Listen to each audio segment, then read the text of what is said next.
Hi there, Chris here.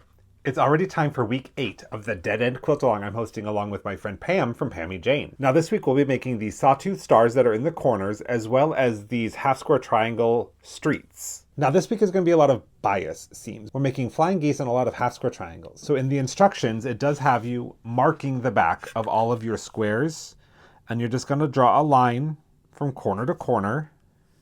Now you can use a pencil, or I like to use friction fine liners. These are kind of like a felt tip marker and they erase with heat. We are marking on the back side, so you don't have to worry about any of the markings coming back. You just want something that's not going to bleed when your quilt is washed. So you're just going to make a little line like that, because that's the line that we're going to sew on.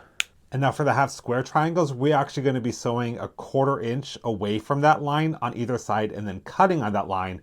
And that's going to give us 2 half square triangles at a time.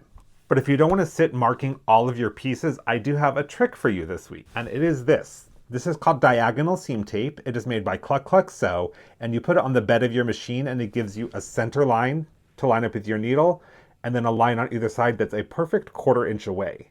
So let me take you over to the sewing machine and show you this in action. So I've had this tape on the bed of my machine for a while. You can see it's probably time to replace it.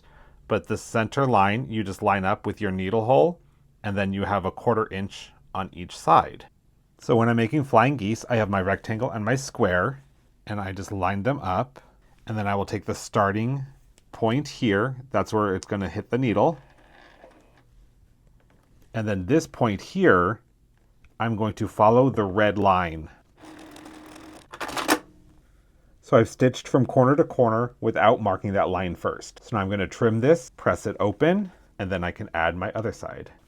So same thing, I'm going to start at this corner, put that right under the needle, and then this corner of the square, I will just follow the red line.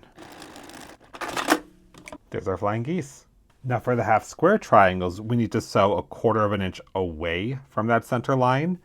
So what we'll do is use one of these black lines, and we'll just scoot that up.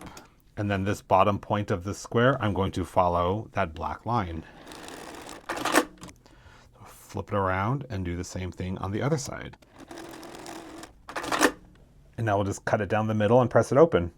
And that gives you 2 half square triangles. All right, I've got my 4 sawtooth stars, and I still have a few half square triangles to make, but I got a big stack of them going. So next week we're going to take all of this and turn it into a quilt top. Now be sure that you're logging your weekly progress in our Google Doc.